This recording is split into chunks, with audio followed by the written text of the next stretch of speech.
love growing up in Israel because I read somewhere a study that immigrants that come to a country before the age of 14, they acquire the accent of the new country. So if you come to a country past the age of 14, it's tough to go and adopt the local accent. I mean, look at me. I mean, I've been in this country for over 30 years, and I don't have an American accent. My vocabulary is okay, my grammar is okay. I mean, but the accent is there, okay? In Israel, I came at 11, so I immediately got the Israeli accent, and nobody even knew that I was an immigrant. And I like growing out there. Now, our life in Israel as parents wasn't much easier than it was in Russia. Parents worked for a while, didn't work, looked for work, but they did find some work, but it wasn't easy, it still wasn't easy. You felt safe there, didn't you? Well, I felt safe for a couple of years, and then one day on the way to school, June 6, 1967, I'm 5 minutes away from school, and I see this car driving on the street, and there's a big speaker on top of the car with a siren. What's a siren about? And why is there a siren now? Well, apparently that's when war broke out, and we were supposed to take shelter. I remember running to school, and then they put all the kids into, there was one underground shelter that they packed us all in, and that was the day that the Six-Day War opened up. My parents went through a war before, so they knew how to behave, and they kind of assured me that things will be okay. But I remember that the following night, my father wakes me up, and there were sirens, and he says, "Well, we need to go down to the shelter because apparently it doesn't look good." Okay, so we're sitting in the shelter, listening to the radio, and then a few hours later, they announced that the Egyptian Air Force has been decimated. And basically, there's no reason to be concerned anymore because Israel captured large portions of Egypt, Syria, and Jordan, and we're winning the war. Yeah, it was good. After the war, there was the euphoria of going and visit all those places we captured, liberated, depends on your point of view. And we went there with schools, with friends, just to look at places, and these were places that battles happened in like a few weeks prior to that. So, so we were growing up the post-67 war. I was in elementary school, and 1968, my grandmother passed away, and my father was sitting Shiva, and that was the time that apparently we had to enroll to high school. That was the same time we went to another high school. It was spring or spring of 1968. And I knew that I didn't want to go to a regular high school. I need something more exciting. The regular high school just wasn't of interest to me. And somebody recommended I go to a technical high school called Yatsin-Galovsky. And that high school essentially charted most of my life going forward because 14 years old, I went to a high school that was like a military academy. I mean, this is very strict. It's just unbelievable how strict it was, okay? How tough it was. It was like 6 days a week. I would have to take 2 buses to go to high school. I would leave home like at 6:45 to get to 8 o'clock. And I wouldn't get home before 5:30. Have quick dinner and do homework till 9, 10 o'clock at night and repeat 6 days a week, okay? And on Saturday, I would have to do the homework that I wasn't able to catch during the week. So the first year was the year from hell. I don't wish it upon anybody, but I think it really made me, and that's kind of established my character, that if I set myself to that, I can make it happen. But the things that made us go through high school. I mean, it's the teachers were. Today, they would not be probably allowed to teach anywhere. Seriously, I mean, it's the way they treated us, the way they behaved to us. It was just terrible. I mean, it's bad. But anyway, the first year was over. The second year was better, and etc., etc. And then I graduated high school, and immediately, what was beautiful about this high school, it was the program was a 6-year program, so you graduate after 6 years with a AA degree, so in electrical engineering. So after 2 years, I graduated with AA degree, and that's when I met my wife Tammy. Did you meet her in school? No. Well, I met her through a friend that was going to school with me. I used to come to visit my friend, and she lived in his complex. So I came to visit him, but then I ran into her and kind of joined the entire group, all the friends, and we've been together since we were 14, essentially, and it's close to 50 years. I always like to tinker with things. So did my father, okay? I saw him tinkering with things, opening things up. And I remember one time his electrical shaver didn't work. I was probably 10 years old, okay? He was about to throw it away. And I said, no, let me play with it, okay? And I took a screwdriver, opened it up, took it up in pieces. Then put it back together with some parts left over, plugged it in, and it worked.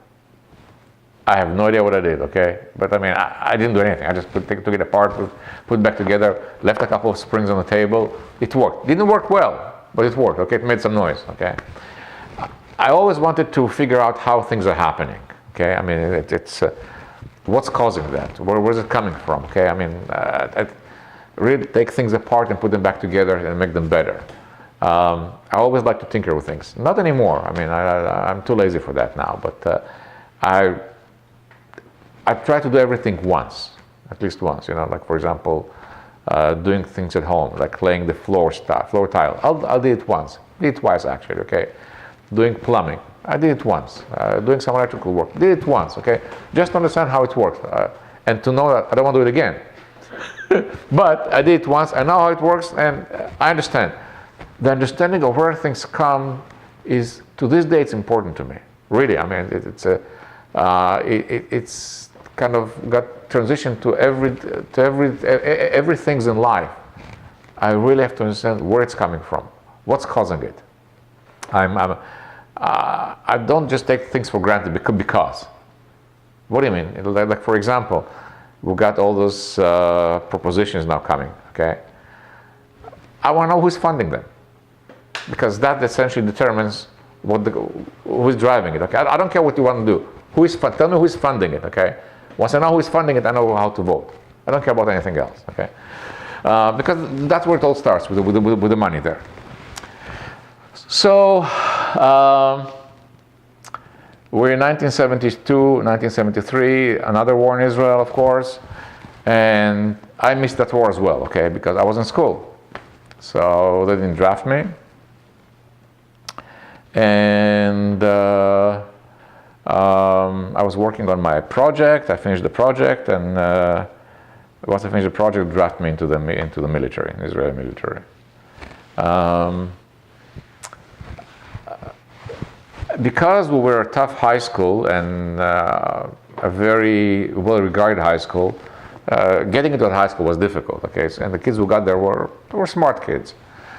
So I remember that about a large portion, I don't remember exact numbers, maybe half of the kids in my class were summoned to the Air Force Academy, okay, to become pilots.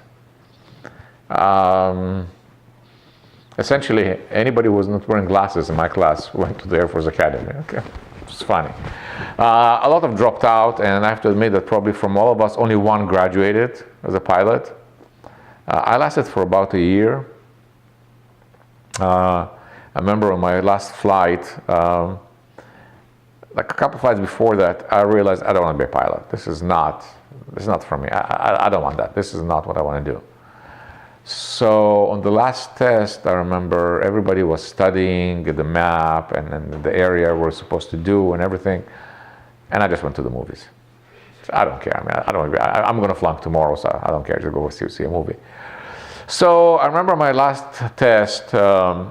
It was the commander of the school. I just happened to be so lucky and get the commander of the school to test me on the last test. We're going up in the air, and he wants me to do all those exercises, you know, the stalling, flying, this. I'm doing them perfectly, okay? With one problem is, I have no idea where I am right now. You know, you're going up, you're going down, you're going left, you're going right. He tells me, okay, we're doing good, now let's go home. To go home, you have to know where you are. I have no idea where I am. So I'm just saying, okay, let's go left, okay. We're flying for about 5 minutes, and I suddenly hear him laughing in the back. He says, well, what's going on? He says, you have no idea where you are, right? I says, absolutely not, Commander. So because you know what's ahead of you? Well, that's the Mediterranean Sea. We're supposed to go the other way. So we're coming back. He says, okay, I'm going to land the plane. He lands the plane. He comes out. He starts going, okay, you do this good. But, I mean, you don't have any orientation. I mean, that's... I really believe that someday you're going to be a great pilot. Not in our Air Force, somewhere else, but you're going to be a great pilot. Have a nice day. You're done. So I was done basically with my flying experience then. I never missed it. I mean, I really didn't like it. In fact, I went flying last year with my friend that graduated from, and he was a fighter pilot. And we rented a plane, and he says, okay, I'm going to take off, and then it's all yours. I said, are you crazy? I mean, I didn't fly in 40 years. I mean, so, nah, you still remember something. Well, I did fly, didn't enjoy it. I can show you the video. I mean, he shot the whole thing on video. I really didn't enjoy it, but I did fly, okay. It was like 500 feet above ground over a shopping mall doing circles, you know. I mean, I don't know. I'd rather sit in first class, sip some red wine, and, you know, eat some ice cream. I don't know. It just doesn't excite me flying, piloting my own plane.